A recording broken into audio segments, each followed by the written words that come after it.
Megumi Sukuna vs Gojo, oui on va en parler. Est-ce que Megumi peut réellement garder son corps? Est-ce qu'il est mort? Est-ce qu'il supportera ça? Bien sûr qu'on en parlera. Mais juste une chose, sachez que lorsqu'on lit des mangas, lorsqu'on suit une histoire, il y a ces moments juste fatidiques. Ces moments qui marquent justement une histoire tout entière et des moments qui font juste que ça devient légendaire. Et on est en train de vivre ça. Et c'est un plaisir de vivre ça avec vous. Une véritable dinguerie.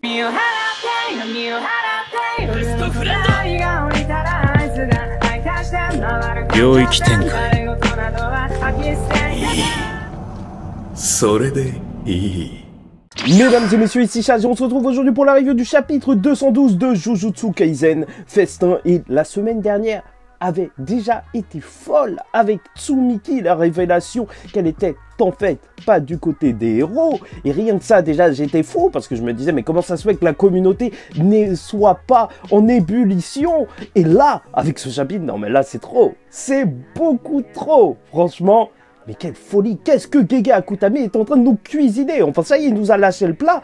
Et le plat est d'une violence. Mais vraiment, n'importe quel manga confondu, on en parlera de ce moment. Ce moment est juste légendaire. Mais rassurez-vous, il y a un argument qui fait que Megumi est peut-être envahi. N'hésitez pas à checker les timecodes sur la vidéo. Ils sont là pour ça, pour voir les théories sur Megumi et compagnie. Mais on va commencer par la review. Parce que bien entendu, un chapitre comme ça se doit d'être savouré. Parce que comme lors de l'incident de Shibuya, lorsque Sukuna arrive, tout change. Et la donne change complètement dès qu'il arrive. Donc dès le début du chapitre, on va retrouver Megumi qui avait retrouvé sa sœur avant les événements de la traque mortelle et qui lui a donc parlé étant donné que ça faisait 1 an et 7 mois qu'elle était dans le coma. À ce moment-là, il s'est pas rendu compte de quelque chose de bizarre et il se disait qu'il allait s'occuper de tout et ensuite retour sur Yuji.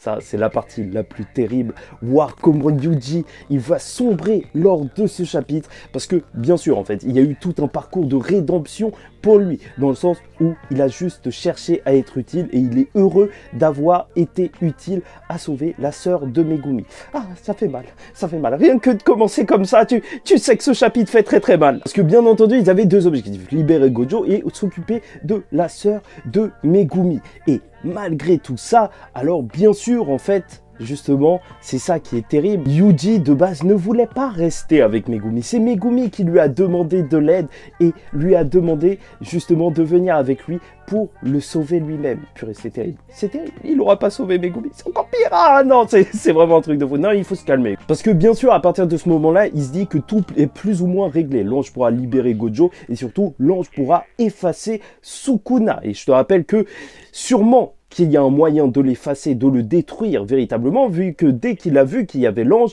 alors Sukuna, il a dit, bon, c'est moi le déchu. Il a carrément averti Yuji parce qu'il devait avoir peur. Il doit vraiment y avoir une capacité pour le détruire. Et bien sûr, Gege Akutami est là avec son ironie tragique où Yuji dit juste qu'au final, peut-être qu'il aurait dû disparaître depuis le début. Oh, ce chapitre, les gars. Et donc on a une deuxième partie donc sur l'identité justement de la sœur de Megumi, étant donné qu'elle a ajouté une 12e règle pour rentrer et sortir justement des colonies. Encore une fois, normalement c'était lié aux barrières, mais reste à savoir ce que ça va donner si tout le monde peut se déplacer de colonie en colonie et on apprend qu'elle est un incarné. Et ça, c'est plutôt une grosse information, étant donné que normalement, quand tu es un incarné, alors c'est terminé, c'est finito. Et ça, c'était assez étrange, dans le sens où, lors du dernier chapitre, je vous l'ai dit, en fait, Kogane a montré sur l'écran le nom, justement, de la sœur de Megumi, et pas le nom d'un incarné, comme Kashimo, qui a son nom, justement, d'incarné, puisqu'il a pris un corps. Donc, est-ce que ça veut dire que c'est un cas spécial? Et dans ce cas-là, peut-être qu'elle pourra être sauvée, parce que je te rappelle que lors du chapitre 199, l'ange avait dit que normalement, les incarnés, il y avait 99% de chances que même si on essaye de les sauver, ils meurent, et que l'autre, justement, voilà, il disparaisse, et 1% de chance pour qu'ils survivent. Donc là, vu que c'est un cas spécial, étant donné qu'on a vu son nom sur l'écran de Kogane, alors peut-être qu'il y a plus de chances pour qu'elle soit en vie. Parce que ça aurait été dommage qu'on ait fait vraiment tout ça pour en arriver à quelque chose d'aussi terrible. Gege Akutami, franchement, vraiment, cité cardiaque, calme-toi, parce que c'est terrible, hein, voir la sœur justement de Megumi rigoler comme ça et dire qu'elle n'est pas sa sœur avec ce rire qui est vraiment affreux. Ça te rappelle bien sûr Mahito et Sukuna qui se moquaient de Yuji. Oui, parce qu'ils ont fait tout ça pour rien. Tu sens que c'est juste déchirant pour Megumi et on apprend que en fait la personne qui se trouve à l'intérieur de ce corps, donc c'est Yorozu qui voulait juste en fait bénéficier des 100 points gratuits quand on lui a parlé de ça. Donc voilà, et surtout après 1000 ans d'attente, il veut un combat face à Sukuna. Encore. Et tu vas me dire que tout le monde veut se battre contre Sukuna. Et en même temps, imagine, t'es un des meilleurs champions de ton époque, peut-être le meilleur champion de ton époque, et on te dit qu'il y avait un boss, il y a longtemps, qui était plus fort que tout le monde. Bien sûr que tous les exorcistes combattants monstrueux assoiffés de sang veulent combattre Sukuna. Et c'est ça qui rend la traque mortelle juste géniale, surtout pour les prochains chapitres où ça va envoyer du lourd, crois-moi. Il va donc s'envoler pour s'enfuir en attendant le Sukuna, et alors que, tu vois, là, à ce niveau de l'histoire, t'as un rythme qui est haletant, révélation sur révélation, la course-poursuite qui vient à peine de débuter. Et t'as Sukuna, ça y est, qui lance le pacte. Le pacte, comme quoi il avait 1 minute pour contrôler le corps de Yuji, sans tuer ni blesser personne. Mais voilà, il va faire tomber l'ange dans les pommes et se retrouver face à un Megumi qui est juste décontenancé par rapport à la situation. Moi je te le dis, absolument personne, mais vraiment personne n'avait prévu ça. Personne n'était prêt pour ça. Et le rire de Sukuna diabolique, franchement ça m'a fatigué. Carrément, à ce niveau-là du chapitre, tu vois, faut souffler parce que ça commence à devenir très dur. Après tout, c'est trop. Parce qu'il y avait une faille dans son serment et en fait la faille c'est que, ok, il ne devait blesser personne mais il avait le droit de blesser Yuji. Et ce qu'il va faire, alors que Megumi il capte rien du tout, il va s'arracher un doigt, le transformer en relique et foncer sur Megumi qui directement, tu vois, sans sommation, il va te lâcher justement son plus puissant Shikigami, lâcher Mahoraga comme ça directement. En vrai c'était la seule solution qu'il avait. Tu vois le roi des fléaux devant toi, tu sais pas ce qui se passe, mais Sukuna n'est pas un ennemi comme les autres. Oui, dans les autres mangas, on t'aurait laissé justement faire cette invocation, mais non, non, Sukuna il est pas comme ça. Non. Il va calmer directement Megumi et lui faire ingérer son doigt. C'est franchement le truc auquel personne ne s'attendait lors de ce chapitre. C'est parti juste tellement vite. C'est ça avec Gege Akutami. D'un coup, toute la donne a changé. Avec juste 3 pages où justement c'était haletant. Et là, il te repose le rythme. Parce que tu sais pas ce qui se passe. Pour juste faire la révélation que Sukuna est en Megumi. Ah bah... Sukuna est en Megumi. C'est un truc de fou. Et l'expression de Yuji est juste ultra marquante. Encore une fois, Gege Akutami, en termes de mise en scène, avec justement le rythme qu'il a mis lors de ce chapitre à cette révélation. Ah, c'est masterclass. Un chapitre juste exceptionnel, bien entendu. Et donc, là, on peut se poser plusieurs questions avant d'aborder même le gros cas Megumi. C'est vrai, est-ce que Sukuna, depuis le début, bloquait Yuji? Et ça se trouve qu'à partir de ce moment-là, vu qu'il n'y a plus Sukuna, alors il pourra découvrir sa vraie technique occulte. Et bien entendu, on a découvert que justement c'était lié à l'antigravité. Et bien sûr, est-ce que Yuji a encore le potentiel d'utiliser les capacités de Sukuna, vu que en vrai Sukuna est resté longtemps en lui, leurs 2 âmes étaient plus ou moins fusionnées pendant un moment, donc est-ce que justement ça a laissé des marques et Yuji pourra utiliser des choses? Peut-être bien. Et tu te rends compte vraiment à quel point Gege Akutami est tordu, puisque avant la traque mortelle, alors que Yuji est déjà traumatisé, tu vois. Megumi lui avait demandé de le sauver, en sauvant sa sœur. Ah bah c'est dur. C'est dur. C'est vraiment dur. Franchement, à la place de Yuji, je m'assierais. Ça n'a aucun sens, hein. Mais je pense qu'il faut s'asseoir, parce que de toute façon, qu'est-ce que tu peux faire? Qu'est-ce que tu peux faire? Je pense que la prochaine chose à faire, c'est juste de courir le plus vite possible vers Yuta. Ah oui, tu traverses toutes les colonies, tu t'en fous et tu viens pleurer devant Yuta parce qu'il n'y a aucune solution. Non mais tu te rends compte, 3 amis, 2 sensei, et il a commis un génocide sans même le vouloir. En vrai, la vie de Yuji est pourrie. Méchant. Nicolas. Ouais, c'est nul. Pourrie.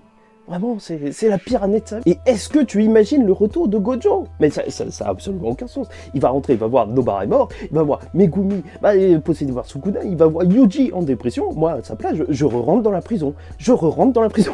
Il n'y a absolument aucune solution. Enfin, ça va juste être terrible. Même s'il sort, ça va être juste affreux à voir. Et même l'ange qui pourrait se débarrasser de Sukuna, en vrai, tu vois, Gege Akutami, il met des dilemmes moraux à tous les personnages. Ils vont se sentir mal. Personne ne ressortira avec un grand sourire de ça, à part Sukuna peut-être. Lui, il est plutôt bien, parce que bien sûr, Anna et l'ange ont des intérêts divergents. Anna, donc l'autre, veut que Megumi soit amoureux d'elle, alors que l'ange veut détruire Sukuna. Et donc, à partir de ce moment-là, alors que l'ange en plus détestait les incarnés parce qu'il volait le corps de personnes, alors peut-être que l'ange devra faire la même chose pour se débarrasser réellement de Sukuna. Tu vois que chacun des personnages est poussé dans ses retranchements avec Gege Akutami. Et ça fait une écriture juste très impactant. Et avant de parler de Megumi, et oui, c'est peut-être une fin tragique pour lui, comme l'avait dit Reggie, il l'a réellement maudit en mode boule de neige, gentleman, si tu connais. Alors je t'invite à liker ou disliker cette vidéo vraiment à fond. Franchement, cette review, il faut qu'on parle de Jujutsu Kaisen. Pas assez, vraiment pas assez. À chaque fois, je vois que la commu est timide lors des reviews. Même lors du dernier chapitre, c'était censé être énorme. Donc là, bombardez-moi ça, commentez, écrivez n'importe quoi, parce que c'est une dinguerie ce qui se passe. Faites entendre ce qui se passe. C'est juste fou, sans trop le faire entendre non plus. Il faut pas spoiler. Mais voilà, et abonnez-vous si vous n'êtes pas encore abonné. Parce que on va vivre une véritable dinguerie là, à partir de maintenant. Et donc c'est parti sur les questions et les théories sur Megumi. Pourquoi Sukuna avait de l'intérêt en Megumi depuis le début de la série? On aura bientôt la réponse à cette question et je vais te proposer bien sûr des réponses. Mais c'est vrai que depuis le début du manga, on pouvait le sentir, cet échange de corps, enfin cette possession de corps, étant donné que justement les premières pages du manga nous montraient une écharpe qui faisait penser au symbole de Sukuna, des mains qui allaient vers Megumi et même des symboles de Sukuna sur les grenouilles de Megumi. Oui, en fait, ça allait assez loin. Surtout, il y avait ces dessins qui avaient été faits par Gege Akutami où tu voyais des personnages s'affronter. Et Megumi Gojo, ça faisait partie du lot. Et c'est juste incroyable de se dire qu'en réalité, c'était un foreshadowing et ça me fait même me dire que Yuta Kenjaku, je crois que ce sera vraiment le combat final pour les deux, et Yuji Sukuna, je sais pas ce que ça fout là. Mais donc, première grosse question, Megumi a-t-il vraiment Sukuna entièrement? Ça, c'est une grosse question, étant donné que, bien sûr, là où on en est dans l'histoire, Yuji avait ingéré 15 doigts de Sukuna, et ça semble quand même assez gros qu'il lui en ait donné 15 d'un coup. Ben, en vrai, je pense que c'est largement possible, étant donné que, justement, là, c'est le Sukuna qui a 15 doigts qui a fait nourrir son doigt. Et en plus de ça, Yuji n'a plus la marque, justement, sur sa joue de Sukuna. Je pense que Gege Akutami l'a fait exprès de montrer son visage en gros pour bien te montrer que Sukuna est plus là. Mais il y a certaines personnes qui voient dans le petit pli de l'œil là quand même un petit bout de Sukuna. Donc je sais pas, mais non, j'y crois pas trop. Je crois que vraiment c'est terminé Yuji Sukuna pour l'instant. Est-ce que ça veut vraiment dire que Megumi est mort? Normalement, techniquement non pour l'instant, mais c'est quasiment comme si ça l'était, étant donné que l'ange justement dans le chapitre 199, je te l'ai dit, disait qu'il y avait 99% de chance que même si on essayait, bah en fait le corps mourrait en même temps que l'incarné et 1% de chance donc juste qu'il survive.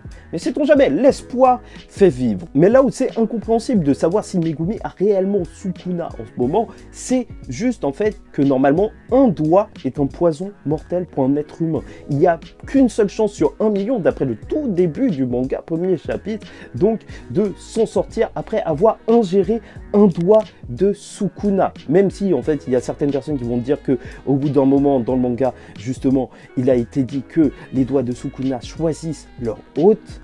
Bah, au final, je pense pas que ça rentre en contradiction. Sukuna devrait avoir en théorie une puissance beaucoup trop grande pour qu'un corps puisse l'accepter. Surtout que Yuji, c'était un cas particulier parce que tu connais justement Kenjaku, ce qu'il a fait. Sukuna est vraiment normalement un poison pour un corps. Et c'est là que ça devient assez étrange pour Megumi. Pourquoi être parti dans Megumi s'il meurt? Même si, bien entendu, certains diront que comme Kashimo l'a dit dans son combat face à Akari, avec une technique d'inversion, un sort d'inversion assez puissant, alors assez avancé même parce que c'est complexe, alors on peut se protéger du poison. Mais même, il ne va pas forcément utiliser un max d'énergie occulte à chaque fois.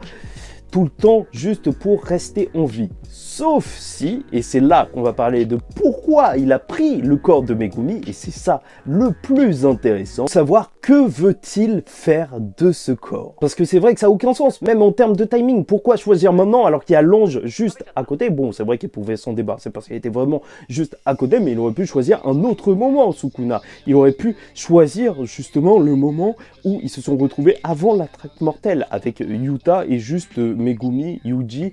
Donc, juste tous les trois, sauf s'il avait peur de Yuta. Mais bon, on va pas commencer à trop se hyper pour n'importe quoi. Non, sûrement qu'il y avait une autre raison. Et cette autre raison, je pense que ça pourrait être lié aux préparatifs. Encore une fois, il y a de cela quelques chapitres, on nous a montré quoi? Que, en fait, Uraume était en train de s'occuper du bain de Sukuna, des ablutions de Sukuna. Cette préparation chez le clan des Zenin. Et on sait toujours pas ce que c'est. Et c'est vrai que c'est assez mystérieux, en fait. Est-ce qu'il a fallu plusieurs sacrifices, justement, des Zenin pour qu'il se passe quelque chose à cet endroit-là? De toute façon, le timing coïncide. Donc, peut-être que Sukuna va se rendre chez les Zenin et prendre son bain là-bas, parce que tu connais, en vrai, Sukuna, ça se trouve, il aime que prendre des bains là où c'est chez lui, et il a pris le corps de Megumi, donc voilà, c'est le chef. Donc, il a raison, il pourrait y aller, peut-être que c'est un moyen de renforcer son corps, et qu'il pourrait donc résider à l'intérieur du corps de Megumi. Mais ça reste qu'une possibilité, et bien sûr, il y a d'autres possibilités. La deuxième que je vais te présenter, pour laquelle, justement, il aurait pris le corps de Megumi, alors c'est tout simplement pour affronter Gojo. Et en fait, ça rentre pas en contradiction avec la première possibilité, étant donné que, qu'est-ce qui s'est passé? Lors du tout début du manga, on commence, qu'est-ce qu'on montre? Gojo humilie Sukuna. Certes, il avait qu'un doigt, mais quand même, à partir de ce moment-là, quand tu sais qu'il y a un Gojo, et que tu connais l'histoire, et Sukuna a vécu l'histoire, donc il doit être au courant, alors seul un utilisateur, justement, de la technique des 10 ombres du clan Zenin a pu, justement, battre un membre avec le 6e œil du clan Gojo. Et donc peut-être que Sukuna avait prévu ça depuis bien longtemps, d'avoir ce corps capable de confronter et de battre Gojo. Et c'est vrai que c'est une dinguerie, tu te rends compte? Sukuna, avec l'extension de territoire de Megumi, il peut aller beaucoup plus loin, ça y est, maintenant il peut la faire sans barrière. Il y avait plein de gens qui avaient des théories sur Megumi avec une extension de territoire sans barrière, mais est-ce qu'ils pensaient que ça allait se passer comme ça avec Sukuna qui allait prendre son corps? Non, pas du tout. Et donc il pourrait la compléter, cette extension de territoire. Est-ce qu'on va voir justement le gros Susanoo derrière justement Megumi? Il va pouvoir nous lâcher tous les Shikigami, même Mahoraga. Donc voilà, ça y est, il peut le soumettre. Il l'a déjà soumis une fois. Là, maintenant, il pourra l'utiliser face à Gojo. C'est juste énorme. Et la troisième possibilité que je vais t'évoquer, je t'avoue que c'est une théorie personnelle, mais j'ai jamais trouvé assez d'arguments justement pour en parler. Et de toute façon, il n'y a plus le temps, vu que ça y est, c'est en train d'arriver. Je pensais qu'il prendrait Sukuna, le corps de Megumi, pour justement, via la technique des 10 ombres qui manifeste en fait des Shikigami, peut-être qu'il pourrait manifester quelque chose d'autre, créer quelque chose à partir des ombres. Et je me disais qu'il pourrait se créer un corps. Ça se trouve que le truc qu'il y a derrière Megumi lorsqu'il utilise son extension de territoire, ça va former un corps. Bah, de toute façon, c'était un bout de corps humain, donc voilà, et que ce corps, ce sera le corps futur de Sukuna. Mais ça reste vraiment une théorie en dehors de tout, et un truc auquel j'ai jamais réussi à trouver assez d'arguments pour en parler, mais je trouvais ça cool qu'il puisse avoir un corps qui puisse tenir réellement toute sa puissance. Mais là, vu qu'on a envie de voir Gojo Megumi, j'y crois plus trop à cette chose. Et pourquoi pas pour la fin de Jujutsu Kaisen, tu vois, avec un corps ultime Sukuna. Oui, j'en ai parlé dans la vidéo Jujutsu Kaisen Shippuden, la théorie. N'hésite pas à aller la checker sur une victoire de Sukuna à la fin. Pour terminer, l'argument qui fait que Megumi est peut-être en vie et sera peut-être en vie, c'est que, en fait, Gege Akutami, lors d'une interview, a dit que Gojo serait celui qui révélerait à Megumi qu'il a tué son père, qu'il a tué Toji. Et ça peut arriver que s'il y a Gojo et Megumi. Et pour l'instant, là, ça veut dire que peut-être Megumi serait de retour au bout d'un moment. Oui, parce que je le vois mal reprendre son corps alors que c'est Sukuna. Yuji, c'était un cas spécial, c'était un corps spécial. Donc voilà, on a espoir pour Megumi. Voilà, gardons un tout petit peu espoir, pas beaucoup, un tout petit peu quand même. Et on va terminer sur ça, sur le scénario qui devient juste imprévisible. Oui, c'est juste n'importe quoi. Qui va survivre à partir de ce moment-là? Parce que Yuji peut mourir au prochain chapitre. En fait, qu'est-ce qui retient Yuji de mourir? À part Sukuna qui voudrait rigoler et le voir souffrir encore une fois.